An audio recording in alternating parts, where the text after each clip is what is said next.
안녕하세요. 새언에 빠지다의 DJ 민영입니다. 오늘도 첫 번째 사연 시작하기 전에 구독과 좋아요 버튼 눌러주시고요. 그럼 오늘의 사연 함께 시작해볼게요. 안녕하세요. 저는 어렸을 때부터 아이를 너무 가지고 싶었어요. 어릴 때부터 항상 인형도 아기처럼 품 안에 안고 다녔던 것 같아요. 열심히 일하고 돈을 벌었지만 늘 언젠가는 결혼해서 꼭 내 아이를 가져야지 했던 것 같습니다.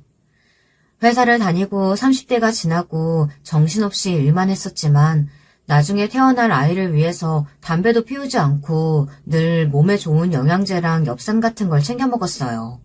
좀 오바스럽죠. 남자를 만나더라도 그 사람이 얼마나 매력적인지 그 사람이 가지고 있는 조건이라든지 이런 건 별로 중요하지 않았어요. 이상하게 이 사람이 내 아이의 아빠가 되면 어떨까, 이 사람은 어떤 아빠가 될까, 그런 생각들이 먼저 들었던 것 같아요. 내 아이의 아빠가 되면 가장 이상적일 사람을 만나려고 했던 것 같아요. 가정적이고 아이를 좋아하는 그런 사람이요. 그렇게 좋은 사람을 만나 힘들게 아이를 가졌어요. 그 소중한 딸아이가 미친 시부모 때문에 장애를 가지게 될 뻔했습니다. 너무나 답답하고 억울한 마음에 복수했지만 아직도 딸의 흉터를 보면 마음이 너무나도 아픕니다. 20대 후반에 전 좋은 아빠가 될 것 같다고 생각한 남자를 만나 31살에 결혼을 했어요. 지금 생각해보면 31살이라는 나이도 아직도 어리고 좋은 나이인데 그때는 왜 그렇게 조바심이 났는지 모르겠어요. 남편은 조금 더 맞벌이를 하고 경제적으로 더 풍요로워지면 아이를 가지자고 했지만 저는 더 나이가 들면 아이 가지기가 어렵지 않겠느냐고 남편을 설득했어요. 그래서 초반부터 많이 노력했는데 이상하게 아이가 잘 생기지 않더라고요. 몸에 좋다는 한약도 몇째나 지어먹고 산부인과에 가도 별다른 이상은 없었지만 기대하는 소식은 들려오지 않았죠. 결혼하고 1년, 2년이 지나도 소식이 없으니까 처음에는 별말 안 하시던 시부모님도 계속 소식을 물어오셨어요. 점점 나이도 먹어가니까 병원에서 시험관 시술을 권하더군요. 생각보다 너무 힘들고 어려웠어요. 시험관 시술에 대해서 공부도 많이 하고 참 많이 알아봤던 것 같아요. 그래도 아이 생각하면서 다 참을 수 있을 거라고 생각했는데 매일매일 배에다 주사를 꽂으며 이렇게 고통스럽게 아이를 가져야 하는구나 하고 많이 한탄했던 것 같습니다. 남편이 많이 안쓰러워하면서 도와줬지만 계속 착상이 되지 않고 임신이 안 되니 많이 답답하고 힘들었어요. 제 친구 나영이가 옆에서 많이 위로해줬어요. 나영이는 초등학교 때부터 알고 지낸 제 절친이에요. 결혼해도 별 뜻이 없고 통역하는 일을 하는데 일하기도 벅차다며 우리 부부랑 같이 식사하고 얘기하고 노는 게 유일한 힐링이라는 친구였죠. 3차 시술이 실패했을 때는 그냥 다 그만두고 싶었어요. 남편한테도 미안하고 내 탓 같고 남편도 같이 가서 검사했을 때 지극히 정상이었거든요. 종교가 없었지만 절에도 가고 교회도 가고 심지어 천지신명도 찾고 정말 많이 빌었어요. 아이 키우는데 힘들다고 하는 사람들이 많았지만 차라리 있어서 힘들어봤으면 좋겠다는 생각을 정말 많이 했던 것 같아요. 제가 너무 철이 없었네요. 4차는 악으로 깡으로 더했었고요. 드디어 5차일 때는 이번이 정말 마지막이라는 마음으로 했어요. 마지막이라고 생각하니까 정말 최선을 다하고 싶더라고요. 배아 이식을 하고 며칠 동안 화장실 갈 때만 빼고 다 누워만 지냈어요. 허리 아프고 힘들어도 제발을 외치며 삼신 할머니까지 부르면서 잠들었던 것 같아요.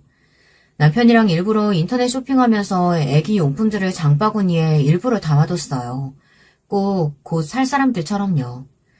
그런 간절함이 통했는지 5차 시도 끝에 드디어 임신을 하고 안정기에 접어들었어요. 하루하루 배가 나오고 몸이 무거워져도 전 행복하기만 했어요. 저는 아이를 맞을 이런저런 준비들을 하기 시작했죠. 임신 일기는 기본이고 아이 면 기저귀도 만들었어요. 면 기저귀가 아이 피부에도 좋다고 해서 100개 이상 만들었던 것 같아요. 친정엄마는 유난이라고 했지만 그렇게 아기 공주님을 얻고 얼마나 행복했던지요. 우리 딸이 세상에서 제일 예뻤고 가장 소중한 존재였어요. 그렇게 되고 보니 남편은 좀 생각이 많아진 것 같았어요. 모든 세상은 제 딸 하나를 위주로 돌아가기 시작했으니까요. 남편은 아이를 좀 자유분방하게 자라게 하고 싶어 했지만 제 아이는 꼭 가장 안전하게 자라야 했고 제일 좋은 것만 해주고 싶었어요. 세상에 하나뿐인데 아이니까요. 남편은 너무 유난이고 항상 지나치다고 말했죠. 그러다 보니 싸우는 일도 잦아졌고 아이를 봐주고 싶어도 제가 자주 화를 내니 아이는 그냥 전적으로 저한테 맡기기 시작했죠. 제가 많이 잘못한 것 같아요. 아이 아빠로서 가정의 소속감도 느끼고 가장으로서 인정도 좀 해주고 했었어야 했는데 그냥 제가 남편이 하자는 모든 것에 거의 반대했던 것 같거든요. 돈 버는 거에 전념한다고 친구도 없었던 남편은 그나마 편한 나영이한테 자주 하소연을 했던 것 같아요. 나영이가 자주 네 남편한테 신경 좀 써줘라, 저러다가 삐뚤어지겠다 얘기해줬지만 제 세상은 오직 딸 하나를 중심으로 돌아가는 상황이라 힘들어하다가 점차 적응하고 나아지겠지. 남편은 가정적인 사람이니까 이렇게 안일하게만 생각했던 것 같아요. 그러다 남편이 엄청 불같이 화를 냈던 날이 있었어요. 남편은 외동은 아니었지만 장남이었고 시골에 아버지 없이 계시는 어머니께 애틋할 수밖에 없었어요.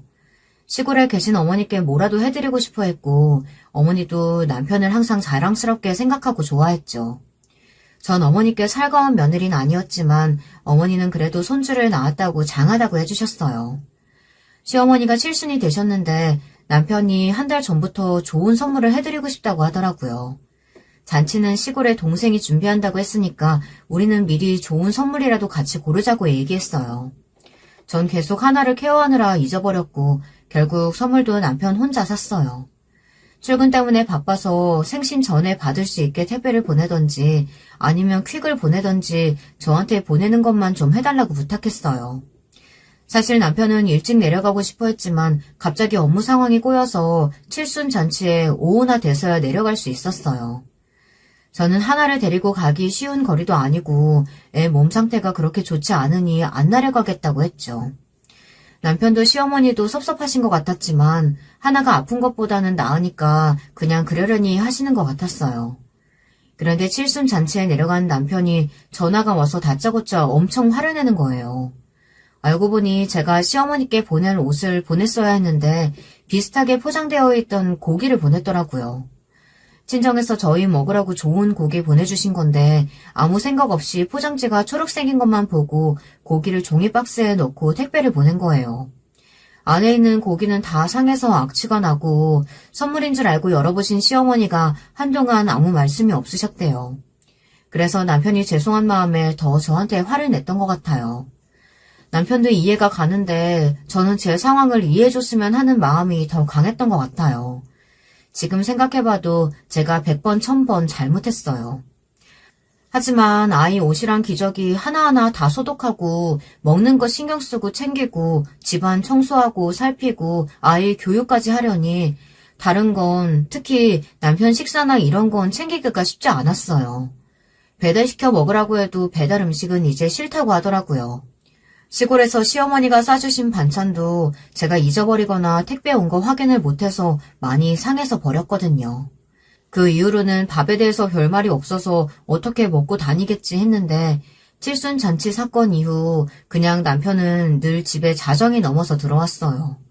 크게 대화를 하려고 하지도 않았고요. 저한테는 아이 케어하는 데 집중이나 하라고 하고 일이 많아서 늦게 오는 날이 많으니 각방을 쓰자고 하더라고요. 서운함보다는 그게 하나를 키우는데 더 좋겠다고 생각했어요. 근데 한 3달이 지나니까 뭔가 정말 잘못됐다는 생각이 들더군요.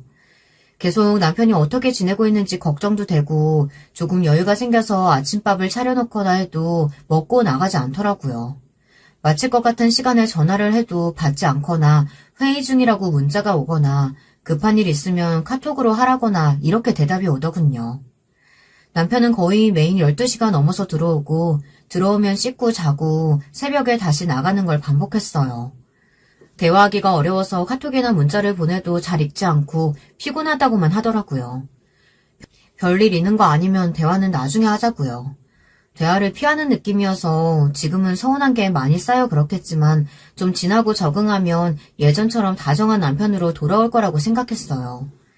제가 육아로 너무 정신없어서 나영이랑도 오래간만에 연락했는데 자기도 이런저런 일 때문에 바빠서 볼 시간이 없다고 하더라고요. 섭섭하기도 하고 내 주변 사람들이 이렇게 나한테 등을 돌리는구나 생각할 때마다 좀 우울했지만 하나가 있어서 그래도 웃고 하나가 걷고 엄마라고 부르기 시작하면서 그런 서운함도 다 사라지고 풀렸던 것 같아요. 그렇게 하나는 제 딸이자 베프가 됐어요. 아이를 어린이집에 보내고 나서도 불안하긴 했지만 시간적 여유가 좀 생기고 나니까 주변도 이제 좀 살펴야겠다는 생각이 들기 시작했죠. 다행인 건 남편은 하나에게는 좋은 아빠였어요. 아이랑은 대화도 하고 숫자나 글자도 알려주고 동화책도 많이 읽어줬죠. 저한테는 전혀 어떤 기대도 바라는 것도 없었지만요. 남편이랑 싸우기라도 해서 관계를 좀 개선하고 싶었지만 남편은 그냥 네 마음대로 해, 알아서 해, 이게 다였어요. 나영이한테도 제가 너무 소홀했어서 나랑 이렇게 연락도 안 되고 대화를 피하는 건가 해서 집 앞에 몇 번 기다렸다가 집에 많이 늦게 들어오는 건지 시간이 안 맞아서 자주 허탕을 치고 집으로 돌아갔어요. 그러다 전 너무 충격적인 모습을 보고 말았어요. 드라마에서만 보던 장면이 제 앞에서 벌어진 거예요. 전 손이 덜덜 떨리고 다리가 떨려서 아무 말도 못했어요. 하나가 깊게 잠들고 난 후 혹시나 늦은 시간에 나영이한테 찾아가면 볼 수 있을까 해서 갔는데 나영이 집에서 다정에게 뽀뽀하고 헤어지는 남편을 봤어요. 늦은 시간이다 보니 주변을 전혀 신경 쓰지 않고 뽀뽀를 하는 것 같더라고요. 그리고 그 관계가 한두 해 동안이 아닌 아주 오랜 시간이 지난 느낌이라 전 더 괴로워졌어요. 그 두 사람 앞에 다가가서 불렀어요. 언제까지 숨길 생각이었어? 라고요. 둘은 좀 놀라는 눈치였지만 언젠가는 들킬 거라고 생각한 것처럼 안에 들어가서 얘기하자고 했어요. 예전에 왔었던 나영이 집이랑은 분위기가 많이 다르더군요. 깔끔한 걸 좋아해서 별다른 짐을 두지 않았던 것과는 달리 둘만의 아기자기한 소품들이 꽤 생겼더라고요. 둘이 같이 찍은 사진들도 있고 그래서 만나기가 어려웠던 거구나 싶었습니다. 전 낮은 목소리로 물어봤어요. 언제부터 이랬던 거냐고. 또 언제까지 이럴 거냐고요. 놀랐다면 미안하다. 애가 더 크면 이혼할 생각이었어. 이렇게 알게 해서 나도 유감이다. 최대한 빨리 이혼하자 우리. 아니, 무슨 변명이라도 좀 하는 게 맞지 않아? 어떻게 나랑 제일 친한 나영이랑 이럴 수가 있어? 나영이 넌 어떻게 나한테 이래? 어떻게 나한테 이러냐고! 우리가 묻고 싶다. 너한테 나랑 나영이는 뭐였는지. 나는 돈 벌어오는 기계고 나영이는 네가 필요하고 부탁할 게 있을 때만 연락하는 그런 사람이었잖아. 잊었어? 버림받은 건 우리지 네가 아니야. 네 옆에 있으면서 우리는 너한테 아무것도 아니었구나라는 생각만 들어서 네 옆에 있기가 너무 힘들었다. 물론 우리 사이가 이렇게 된 건 우리도 바라던 일은 아니었지만 서로를 위로하고 기댈 사람이 필요했어. 서로 가장 가깝고 서로 이해해줬던 사람이 나영이뿐이었으니까. 서로를 위해서라도 빨리 정리하고 헤어지자. 하나 생각은 안 해? 어떻게 이래? 애가 상처받을 생각을? 아빠 없는 애로 자라게 하겠다는 거야, 지금? 그렇다고 해서 하나 때문에 계속 같이 살 수도 없잖아. 상처만 남은 관계인데 그만 정리했으면 좋겠어. 모두를 위해서. 안 돼. 내 딸을 아빠 없는 애로 키울 수 없어. 내가 부탁할게. 둘이 살림을 합치든지 살든지 난 이제 상관없어. 근데 나 이혼은 못해. 하나 20살 되기 전까지 절대 이혼은 안 돼. 제발 부탁이야. 내가 이렇게 빌 테니까 하나 상처 입히지 말아줘. 둘은 제가 이렇게 나올 줄은 몰랐나 보더군요. 결국 이혼하지 않고 일주일에 3번은 각방을 쓰지만 집에 와서 자고 가는 걸로 그냥 그렇게 살았어요. 저도 참 바보 같죠. 우리 하나가 나중에 제 마음을 알까요? 임신했을 때부터 쓰던 일기에 하나하나 제 마음을 꾹꾹 실어 적었어요. 어떤 모욕과 수치, 힘든 일들이 내 앞에 놓이더라도 너는 행복했으면 좋겠어, 하나야. 내 영원한 반쪽, 내 친구, 내 딸 하나야. 라고요. 아마 일기보다는 하나에게 보내는 편지였던 것 같아요. 내가 너를 이렇게 생각하고 사랑했었으니 너는 외롭지 않았으면 좋겠다는 내용의 아주 긴 편지요. 제 남편과 친구는 지키지 못했지만 나는 너만은 오롯이 이렇게 지켜냈노라. 저는 그 이후로 정말 최선을 다했어요. 딸이 남편과 저의 관계를 눈치채지 않게 더 밝은 사람처럼 웃고 옷도 화사하게 이쁘게 입었어요. 하지만 점점 더 많은 강박이 생겼던 것 같아요. 그럴 수도 있지 이게 잘 안 됐어요. 내 딸이 그럴 수도 있지, 그런 일들을 겪을 수도 있지, 그런 사람을 만날 수도 있지, 아픔을 겪는 날도 있을 수 있지. 아니, 절대 있어서는 안 돼. 그럴 순 없어. 절대 안 돼. 늘 이런 생각들을 가지고 하나를 대하고 주의를 줬던 것 같아요. 하나는 자라면서 바이올린의 재능을 많이 드러냈어요. 자기의 감정을 음악에 고스란히 잘 드러냈고 듣는 사람들은 다 감탄을 했죠. 크게 될 거다. 이대로만 잘하게 해라. 이런 말들은 정말 제 심장을 뛰게 했어요. 아이에게 특출난 재능이 있다는 건 정말 저에게 큰 기쁨이고 행복이었어요. 하나도 바이올린을 정말 좋아하니까 중도에서 포기하지 않고 끝까지 노력해 성공한 삶을 살도록 온 힘을 다해야겠다 다짐했죠. 근데 그게 정말 잘못됐던 것 같아요. 먹는 것도 제한하고 자세도 절대 흐트러지지 않도록 항상 고쳐주고 연습 시간도 정해주고 아이가 놀고 싶다고 애원해도 한 가지에 열중해서 성공한 사람들 영상만 보여줬어요. 이렇게 해야 성공하는 거다. 이렇게 하면 1등이 될 수 있다. 그러면 다른 사람들이 너를 다 우러러 볼 거다. 넌 꼭 최선을 다해야만 한다. 이런 말만 계속했어요. 아이가 중학생이 되고 사춘기가 됐을 때 저랑 아예 아무 말을 안 하려고 하더라고요.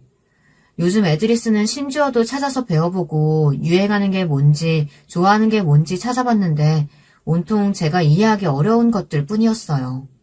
왜 이런 걸 좋아하지? 왜 이게 유행이 되는지 모르겠는 것들 뿐이었죠. 남편한테 도움을 청했어요. 아이가 사춘기고 저랑 말도 잘 하려고 하지 않는다고요. 그럼 남편은 하나를 데리고 나갔다가 오더라고요. 그러고 나면 하나는 밝아져 있었어요. 하나가 좋아하는 게 뭔진 알아? 뭘 좋아한다고 당신한테 이야기했던 게 기억이 잘 안 난대. 당신은 언제까지 상대방 말을 안 들을 거야? 언제까지 이게 좋은 거라고 강요만 하고 당신 뜻대로 하라고 상대를 윽박지를 거냐고. 쟤도 나처럼 잃어봐야 정신 차릴 거야? 우리 나가서 뭐 했는지 알아?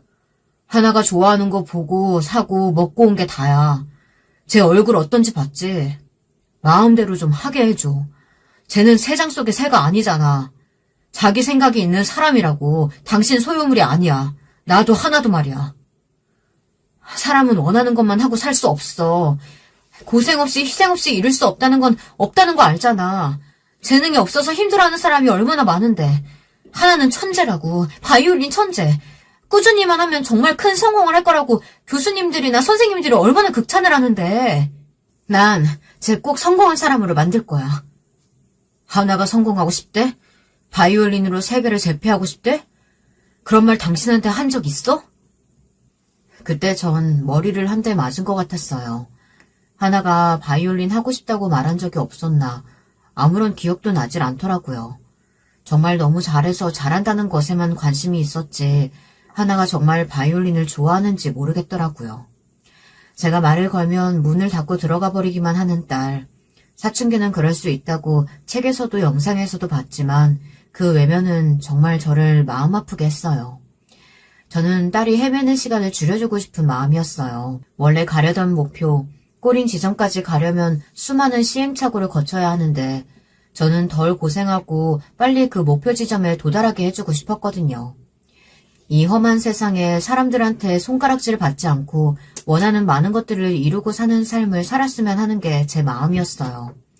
소파에 앉아서 생각하고 허공을 바라보는 시간이 많아졌어요.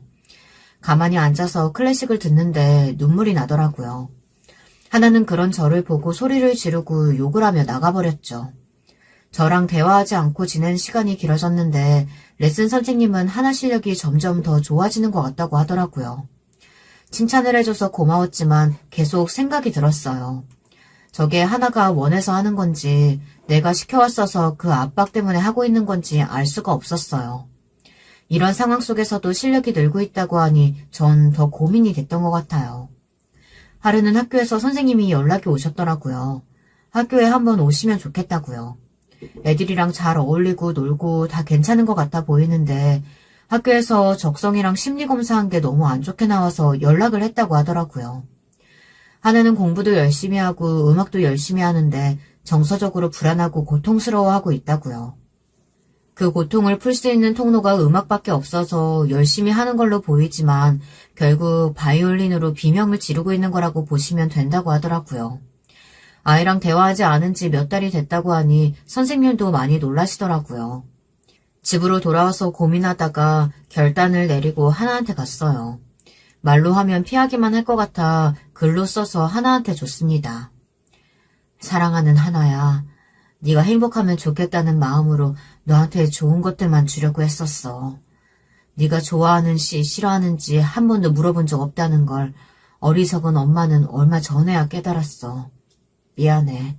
너에 대해서 잘 알려고 하지 않고 내가 알고 있는 것들만 좋다고 너한테 강요했던 모든 시간들 사과할게. 나도 엄마가 처음이라 어떻게 해야 하는지 잘 몰랐어.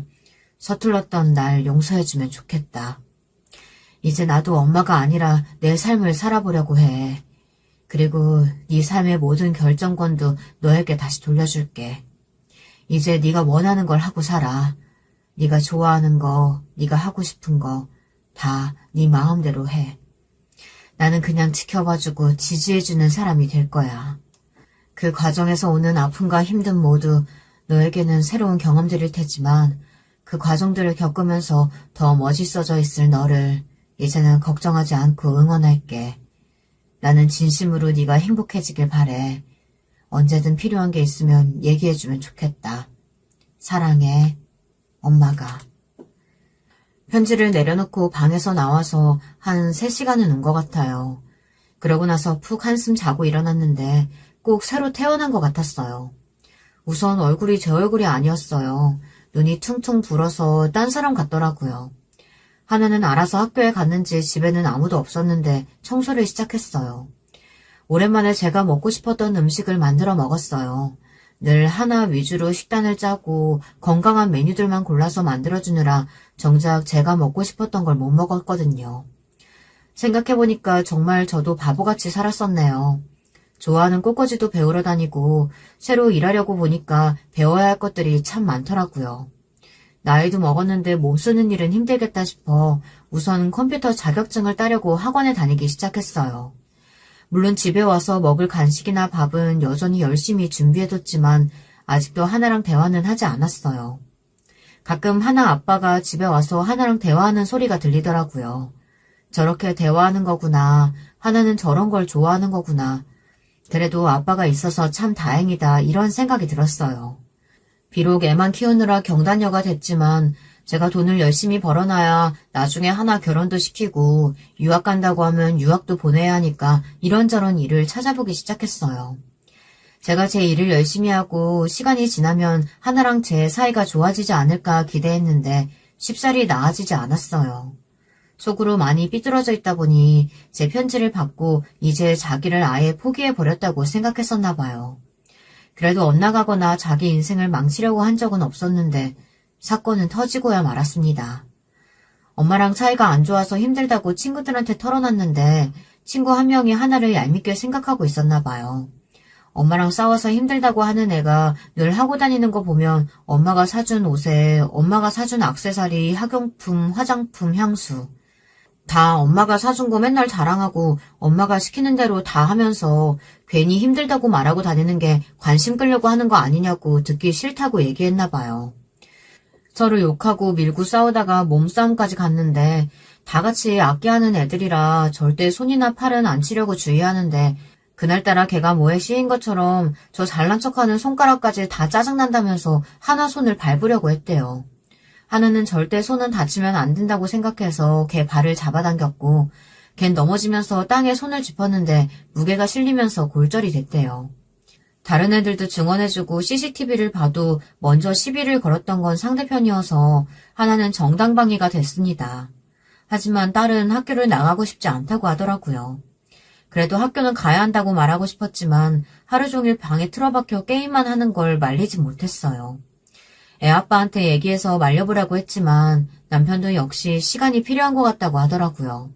옛날 어른들이 세상에서 제일 어려운 게 자식 농사라고 하셨던 말이 뭔지 이제야 알겠더라고요. 정말 쉽지 않은 것 같아요. 그동안 강압적으로 눌려서 살아왔던 모든 서름을 풀려고 하는 듯이 또 사건은 터지고야 말았어요. 게임만 하기 지루했는지 데이팅 앱 같은 걸 깔아서 모르는 남자들이랑 채팅을 했었나 봐요. 저랑 대화하기 어려우니까 자기도 말할 사람이 필요했나 봐요. 이 사람 저 사람이랑 대화하다가 말이 좀 잘 통하다 싶은 사람을 찾았나 보더라고요. 한 이틀 채팅했는데 서로 만나자고 뜻이 맞아서 나갔었대요. 말도 없이 집에서 나가서 좀 불안해하고 있었는데 갑자기 경찰서에서 전화가 왔더라고요. 놀란 마음에 휴대폰만 챙겨들고 미친 듯이 달려갔더니 얻어맞아서 엉망이 된 하나가 보였어요.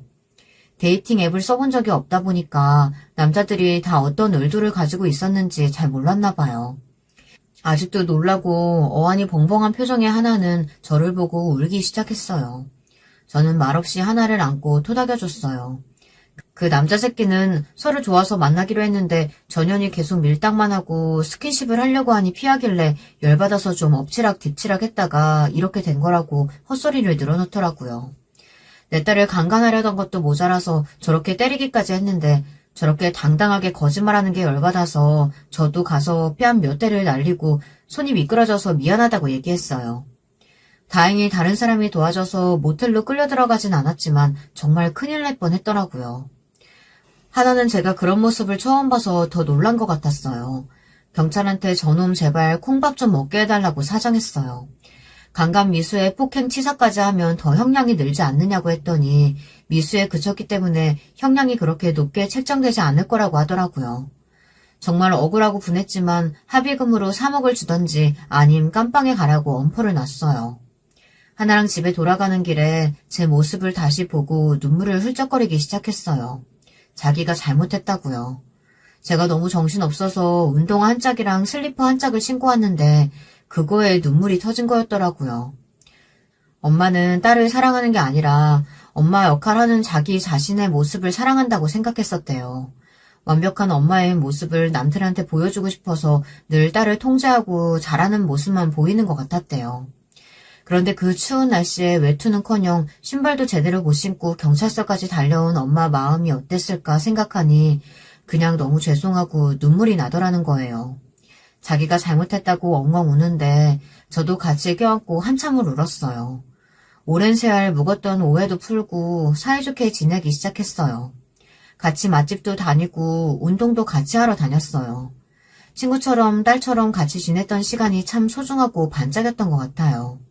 그때 보여줬던 하나의 미소는 아직도 사진으로 찍어서 간직하고 있을 만큼 정말 예뻤어요. 하나는 검정고시를 준비하고 저도 취업을 위해 열심히 공부했어요. 하나는 그만뒀던 바이올린도 다시 시작하고 모든 게 순조롭게 돌아간다고 생각이 들었어요. 하지만 불행은 아직 시작도 안 된 상태였더라고요. 예전에 있었던 일들은 그냥 추억거리 정도로 끝낼 수 있었던 것들이었다면 지금부터는 본격적인 불행의 시작이었어요. 하나는 중등과정은 검정고시에 합격해서 땄고 고등과정도 학원에서 배우고 있었죠.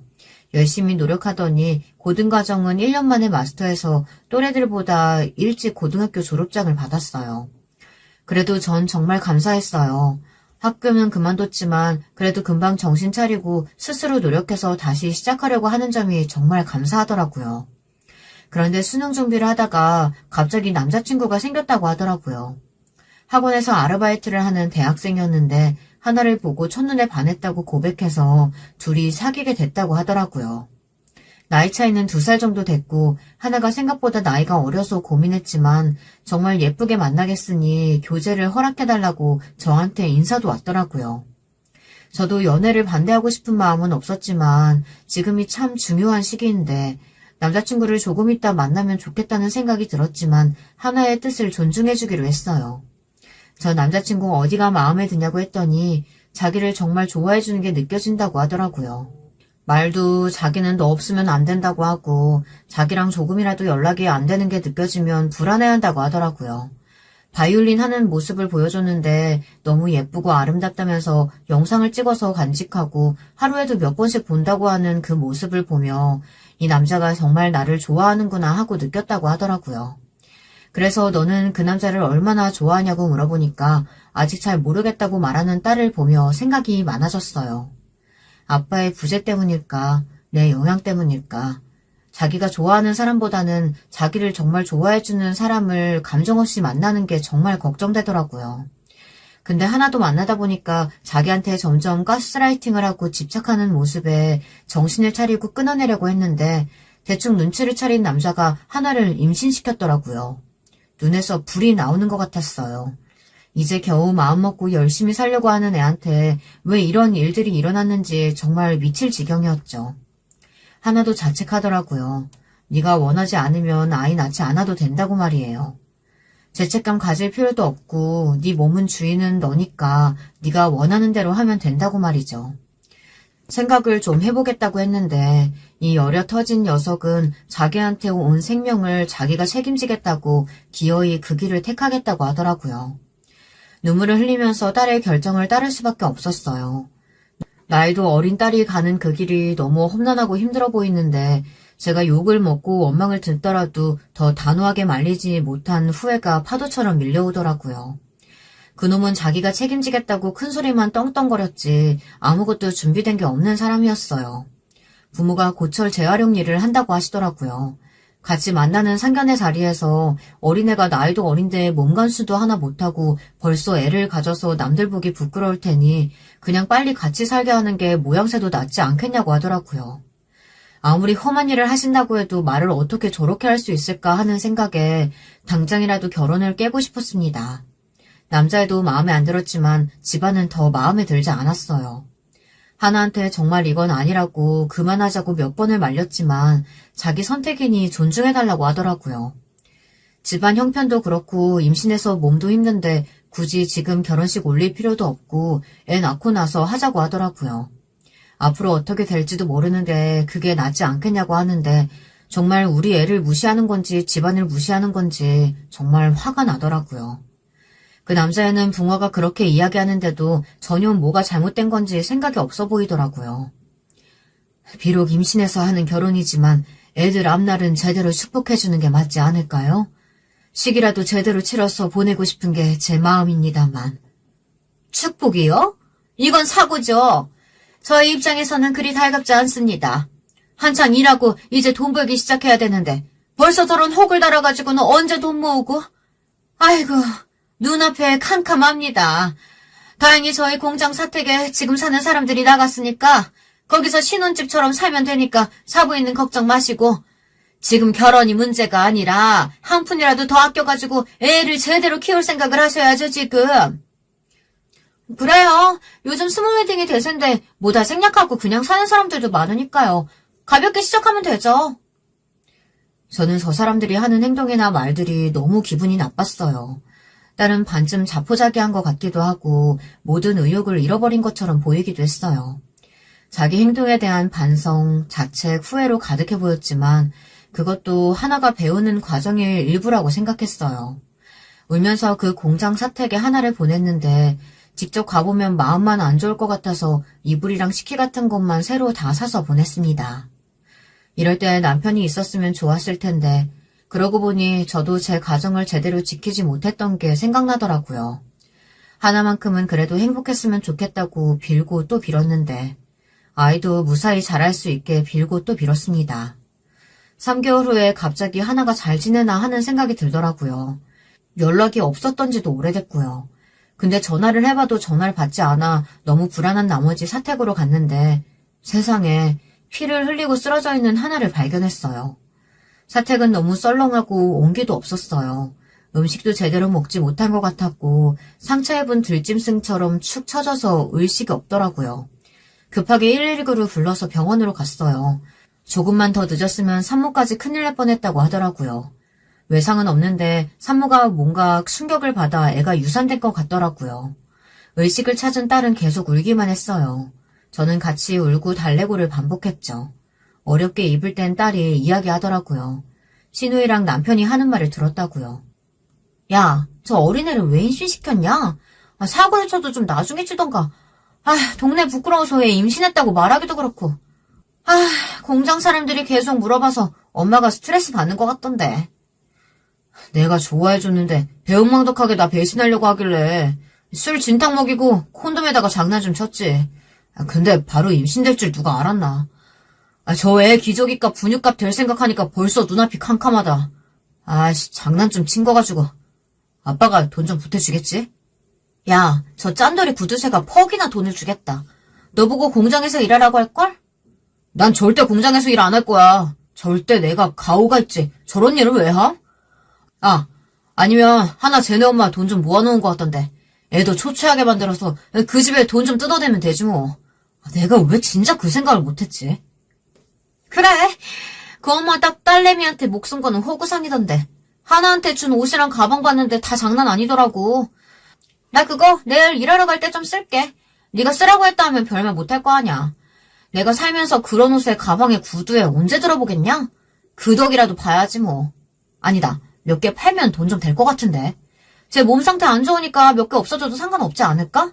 나중에 물어보면 뭐 날 왜 도둑년으로 뭐냐고 소리 좀 질러주면 깨갱할 것 같은데. 아싸, 돈 좀 만져보겠네. 혼자 먹기 없지. 밥만 나누자. 그 말을 듣는데 그날 하나가 믿고 있었던 세상이 다 무너져 내리는 것 같았대요. 엄마는 늘 나를 위한 조언을 아끼지 않았는데 또 고집부리다가 이런 잘못된 결정을 내려서 이런 험한 꼴을 보는구나. 가슴을 치면서 후회를 하는데 배가 아파오기 시작했대요. 조금씩 통증이 있긴 했는데 아랫배가 다 뜯겨져 나가는 것처럼 아파서 애도 엄마가 절망해버린 걸 알았나 보다 하는 생각이 들더래요. 혹시나 나중에 다시 내 아이로 태어나주면 그때는 정말 좋은 아빠, 좋은 가정에서 자랄 수 있게 해주겠다고 정말 미안하다고 마음속으로 빌어주고 의식을 잃었다고 하더라고요. 결국 아이는 유산됐고 마음 아프겠지만 네가 행복할 때 아이를 가지는 게 훨씬 좋을 것 같다고 말했어요. 하나는 말없이 고개만 끄덕이고 울었지만 꼭 복수하고 싶다고 하더라고요. 저는 다른 방법도 많은데 굳이 그 집에 다시 안 들어가는 게 좋겠다고 했어요. 하지만 자기한테 그런 짓을 한 남편과 그 시누이를 용서 못하겠다고 하더라고요. 몸이 좀 회복되자마자 그 집으로 들어갔는데 무슨 일이 생기면 바로 연락하라고 신신당부를 하고 그 집으로 보냈습니다. 그런데 한 달도 못 돼서 딸한테 청천벽력 같은 연락을 받았네요. 엄마 내 손 좀 찾아줘요, 엄마. 저는 일하던 것도 내팽개치고 공장으로 갔어요. 딸은 거의 반실성한 것 같은 얼굴로 저를 보자마자 울부짖기 시작했어요. 엄마, 내 손가락이 잘렸어. 엄마, 나 바이올린 켜야 되는데, 엄마! 난리통에 그놈의 엄마가 와서 하는 말이 저를 정말 미치게 만들었어요. 그 손가락 하나 없다고 죽지도 않는다. 어디서 수선이야? 사람들 부끄럽게 소리 낮추지 못해? 내 딸한테 소리 지르지 마. 다들 손가락 좀 찾아줘요, 빨리요. 다행히 한마디 정도만 잘렸지만 악기하는 사람한테 손가락 절단은 정말 너무 큰 시련이 아닐 수 없으니까요. 그 와중에도 입을 삐죽거리며 팔짱만 끼고 있던 그 여자를 저는 절대 용서할 수 없었습니다. 우선 딸 수술이 먼저였기 때문에 전 초조한 마음으로 찾다가 멈춰진 기계 사이에 끼어있는 손가락을 찾았어요. 떨리는 손이었지만 손가락을 챙겨 구급차를 타고 수술 가능한 병원으로 갔어요. 손가락 접합 수술을 하는 곳은 잘 없고 잘하는 사람을 만나기도 쉽지 않은 현실에 심장이 오그라드는 것 같았습니다. 하지만 다행히 도착하자마자 진행된 수술에 손가락은 건질 수 있었어요. 아이를 잃은 지 얼마 되지 않아 손가락까지 다친 하나는 정말 많이 괴로워했습니다. 죽고 싶다고 말하기도 하고 자기를 좀 때려달라고도 하고 다른 손톱을 물어뜯기도 하고 온몸을 막 부들부들 떨면서 고통스러워했어요. 하나야, 내가 전에 너한테 했던 말 기억나니? 네 삶의 모든 결정권을 내게 돌려줄 거니까 네가 원하는 삶을 살라고 했던 말. 나는 그냥 지켜봐주고 지지해주는 사람이 될 거고 아픔과 힘든 상황들은 너에게는 새로운 경험들일 거지만 그 과정들을 겪으면서 넌 더 멋있어져 있을 거라고 했던 말 말이야. 삶은 이렇게 달콤하지 않아. 오히려 쓰기도 하고 고통스러운데 넌 지금 행복해지기 위한 과정 중에 있는 거야. 나도 많이 힘들었는데 그 과정을 지나가면서 지금의 나를 만날 수 있었어. 우리 이 과정도 현명하게 잘 지나가 보자. 너를 아프게 한 사람들 절대 용서하지 말고 그 사람들한테 복수도 하고 네가 아팠던 만큼 다 갚아줘야지. 그럼 네가 힘을 내야 돼. 너 그러려고 그 집에 다시 들어갔잖아. 나 같은 든든한 네 편을 두고 이렇게 힘을 못 쓰면 어떡하니? 괜찮아. 다시 일어서면 돼. 엄마. 하나는 한참을 울다가 조금씩 힘을 내기 시작했어요. 밥도 먹고 힘을 좀 내더니 수술한 손가락이 벌써 간질간질하다고 웃더라고요. 다행히 수술 경과가 좋아서 악기 다루는데 문제는 없을 거라는 진단을 받았어요. 하나는 방에 캠을 설치했더라고요. 시누이가 제가 하나한테 준 옷이랑 가방, 구두를 훔쳐가는 게 다 찍혔고 남편이란 사람은 하나 폰으로 하나 계좌에 있는 돈을 다 자기한테 송금하고 돈을 빼가더라고요. 제가 비상금으로 쓰라고 준 돈인데요.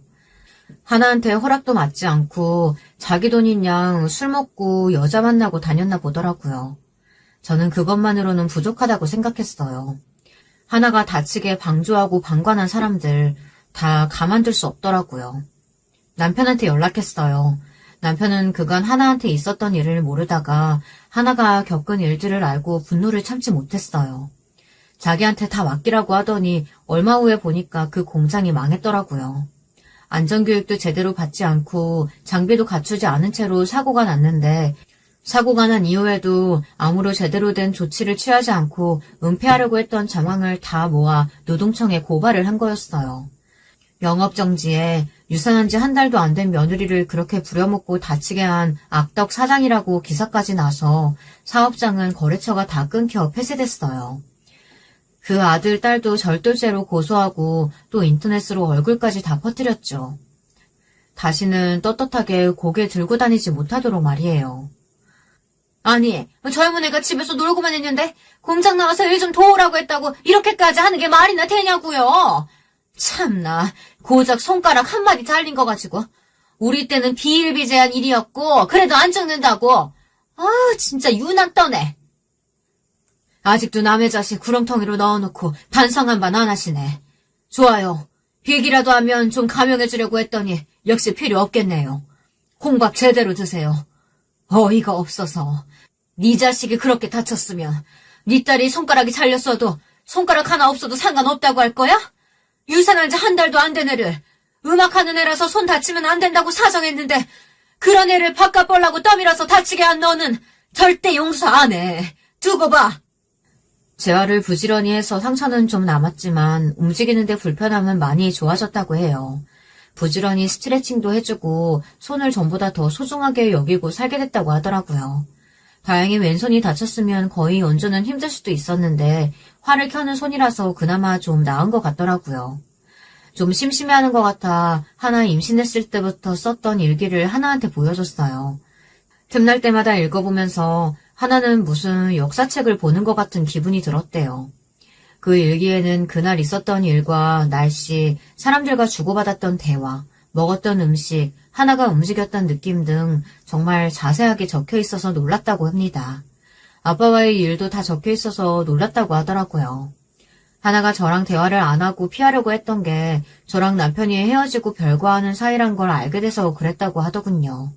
아빠는 자기를 유일하게 숨쉬게 해주는 사람, 자기를 좀 더 자유롭게 해주는 사람인데 그런 아빠까지 등 돌리게 만들었고 엄마 욕심으로 아빠를 자기한테서 뺏어가게 했다는 생각에 너무 미웠다고 하더라고요. 그런데 알고 보니 나영이 이모랑 아빠가 불륜을 해서 엄마랑 별거를 하게 됐다는 사실에 너무 놀랐고 더구나 불륜을 저질렀는데도 엄마 아빠가 헤어지지 않았던 건 다 자기가 상처받게 하지 않으려고 엄마가 그렇게 한 일이었다는 것에 너무 놀랐대요. 자기가 그렇지 않아도 힘든 엄마를 더 힘들게 했다는 생각에 그리고 자기를 너무 사랑하는 그 마음에 힘을 내야겠다는 생각이 저절로 들었대요. 그 아픈 주사들을 맞아가면서 자기만을 기다렸을 엄마한테 너무 몹쓸 짓을 많이 해 지금 벌 받는 것 같다고 저한테 얘기하더라고요. 저는 그냥 네가 지금 내 옆에 있어서 행복하고 네가 좋아하는 일 하면서 행복하게 살았으면 좋겠다고 했어요. 그 이후로 저희는 세상에 둘도 없는 친구가 됐어요. 모녀지간이지만 서로를 누구보다 잘 알고 서로 대화하고 상의하며 그리고 자주 투닥투닥하며 그렇게 살고 있어요. 그 나쁜 놈들은 다 실형을 받고 감옥에 있다는데 제발 죗값을 치르고 좀 개과천선했으면 좋겠다는 생각이 드네요. 날 때부터 나쁜 사람 누가 있겠냐마는 다시는 만나고 싶지 않은 사람들인 것 같습니다. 하나는 재활을 끝내고 열심히 바이올린 연습을 하고 대학을 진학했어요. 결국 또래들이랑 같이 학교를 갔는데 새로운 친구도 많이 사귀고 교양을 듣는데 재미있고 좋다고 하더라고요. 다친 손가락에는 흉터를 가리려고 컬러 타투를 했는데 친구들이 예쁘다고 자기도 하고 싶다고 한대요. 예전 컨디션의 90%까지 올렸는데 10%도 꼭 채워서 나중에 연주회 초대하겠다고 하는데 너무 감동적이었어요. 딸이 연주회를 열 때 참석하는 제 모습을 전 늘 꿈꾸고 있었거든요. 그때까지 저도 열심히 운동하고 더 능력 있는 엄마가 되려고 열심히 회사를 다니고 있습니다. 나이 많은 나 같은 사람 뽑을까 싶은 일자리에 지원했어요. 근데 다행히 연륜 있고 센스 있는 사람을 좋아하셔서 멋지게 취업했습니다. 하나가 보더니 너무 멋지다고 하더라고요. 하나는 늘 사랑을 받기만 해서 주는 방법도 잘 몰랐고 늘 사랑 안에 살다 보니 그 사랑이 얼마나 크고 대단한지 몰랐대요. 그런데 그 끔찍한 사택에 살면서 늘 자기를 위해 밥하고 돈 벌고 자기를 챙겨주는 엄마의 모습이 계속 아른거리더래요. 아이를 임신하고 내가 과연 그런 엄마가 될 수 있을까 계속 생각을 했다고 하더라고요. 네가 준비가 되지 않았을 때 임신을 해서 더 그런 마음이 들었던 것 같다고 얘기해줬어요. 전 어렸을 때부터 내 아이를 가지길 원했고 늘 아기를 가지려고 준비했었기 때문에 바라고 바랬던 그 아이를 얻었을 때 정말 감사하고 기뻤다고 말이죠. 그런데 아이를 위한 마음이 너무 지나쳤던 탓에 주변에 소중한 사람들이 병들어가는 걸 몰랐다고요. 소중한 사람들이 내가 생각하는 대로 늘 그 자리에 있어주지는 않는다는 걸 배웠다고요. 소중할수록 아껴주고 살펴줘야 잃지 않을 수 있다는 걸 깊이 깨달았다는 걸 말이죠. 겪으면서 너무 많이 아팠지만 같은 실수를 이제 하지 않을 수 있게 돼서 좋을 것 같다고 말했어요. 하나는 이제야 엄마를 조금 이해할 수 있을 것 같다고 하더라고요. 자기한테 도움되는 말들인 건 알지만 늘 같은 것만 하라고 하는 엄마한테 그냥 반항하고 싶어서 말도 하지 않고 외면했는데 그게 엄마한테 상처가 됐다면 정말 죄송하다고요. 그리고 돌고 돌아서 다시 이렇게 돌아와서 지름길을 알려주는 엄마를 괴롭혀서 이렇게 돌아서 온 것 같다고 말하더라고요. 누구나 어둠이 눈앞에 내린 시간이 있는 것 같아요. 누가 어떤 얘기를 해도 내 마음대로 듣고 내 눈앞에 어둠이 내려서 그 어떤 것도 제대로 보이지 않는 시간이요. 내 눈앞이 어두우면 그게 하얀색인지 검은색인지조차 알 수 없으니까요. 눈앞에 닥치는 시련들이 제대로 보이면 참 좋겠지만 우린 잘 모르고 살아가죠. 그 어둠이 얼마나 크고 어둠을 벗어나는데 얼마나 오래 걸리는지도 모르고요. 하지만 그렇게 헤쳐나가야 하는 그 길을 더듬거리며 나가다 보면 내 손을 잡아주고 날 밝은 곳으로 이끌어줄 크고 작은 손들이 생기더라고요. 외로웠던 제 옆에도 그런 사람들이 있었던 것처럼 여러분들 앞날과 지금 그 옆에도 그런 아름다운 사람들이 있을 텐데 그 사람들을 꼭 잃지 않으셨으면 좋겠어요. 다들 행복한 하루하루 되셨으면 좋겠습니다. 꼭이요. 여러분, 두 번째 사연 시작하기 전에 좋아요, 구독 꼭 눌러주실 거죠? 그럼 두 번째 사연 바로 시작합니다. 저도 다른 분들처럼 사연으로 만들어 볼 만한 이야깃거리가 한 가지 있습니다. 그 이야기의 시작은 바로 제 결혼이었습니다. 저는 경상남도가 고향인데요. 집안 사정에 의해서 중학교까지만 고향에서 생활하고 고등학교는 경기도에서 나오게 됐습니다. 경기도는 다름 아닌 제 외조 부모님께서 계신 곳이었지요.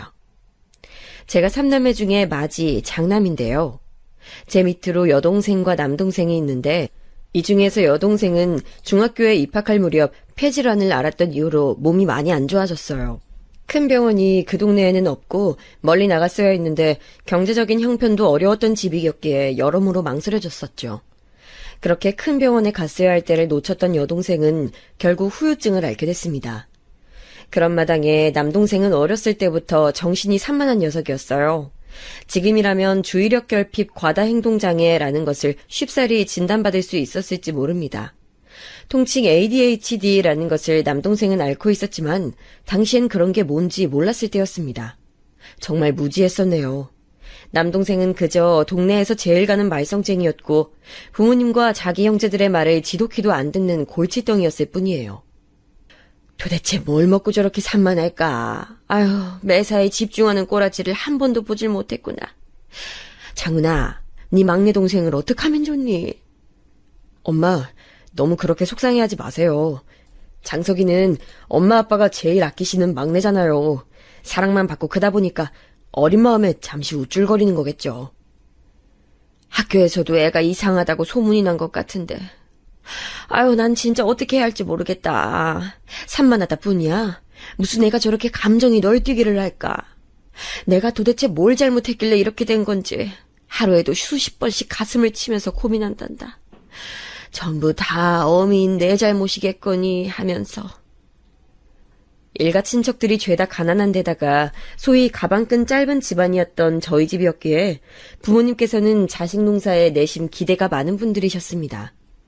저는 저희 부모님이 결혼하신 해에 태어난 자식이에요.